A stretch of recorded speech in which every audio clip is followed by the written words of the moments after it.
நாளை நாளை நாளை நாளை நாளை நாளை நாளை நாளை நாளை நாளை நாளை நாளை. Welcome to great Kirikalan magic show. அலைகடலான திரண்டு வந்து ஆர்ப்பாட்டமே இல்லாமல் இங்கு அமைதியாக அமர்ந்திருக்கும் என் ரசிக பெருமக்களே, உங்கள் எல்லோருக்கும் என் அன்பார்ந்த முதல் வணக்கம். எனவே இனி அடுத்த கட்டமாக இருக்க போகக்கூடிய அரசியல் நிகழ்வு என்னவென்றால், எப்பொழுது சி ஜோசப் விஜய் ஆகிய நான் என்று சொல்லி தமிழக வெற்றிக் கழக தலைவர் விஜய் முதலமைச்சராக ஆட்சி பொறுப்பில் அமரப்போகின்றார் என்பதுதான் தமிழக அரசியல் களத்தில் அடுத்த எதிர்பார்ப்பாக இருக்கின்றது.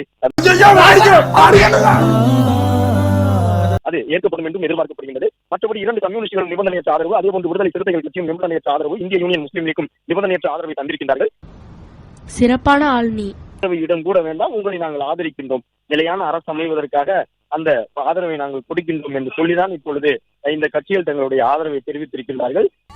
யார் சாமி எங்கிருந்து வந்திருக்கான்? மொத்தமாக 120 உறுப்பினர்களுடைய ஆதரவை தமிழக வெற்றிக் கழகம் பெற்றிருக்கின்றது.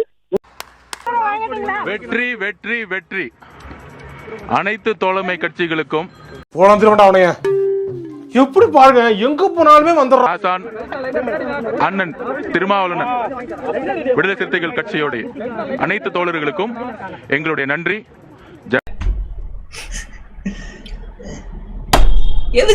ஜனநாயகம் காக்கப்படும்.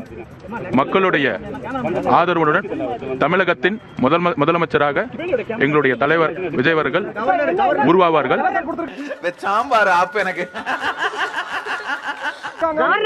நன்றி, வணக்கம்.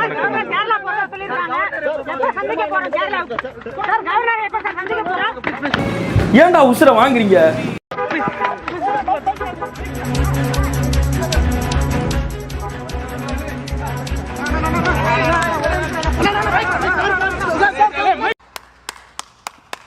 நாங்கள் திமுக தலைமையிலான மதசார்பற்ற முற்போக்கு கூட்டணியில் தான் இருக்கிறோம். ஆனால் அரசியல் நெருக்கடியான இந்த சூழலில் ஒரு முடிவை எடுப்பதற்கு ஒரு அரசியல் கட்சி என்கிற முறையில் எங்களுக்கான சுதந்திரத்தை பயன்படுத்தி இந்த நிலைப்பாட்டை நாங்கள் எடுத்திருக்கிறோம். இது எந்த வகையிலும் எங்கள் உறவை பாதிக்கும் என்று நாங்கள் நம்பவில்லை. இந்த நிலைப்பாடு திரு விஜய் அவர்கள் ஆட்சி அமைப்பதற்கு உறுதுணையாக இருப்பது, குடியரசுத் தலைவர் ஆட்சி முறை வராமல் தடுப்பது, அவ்வளவுதான்.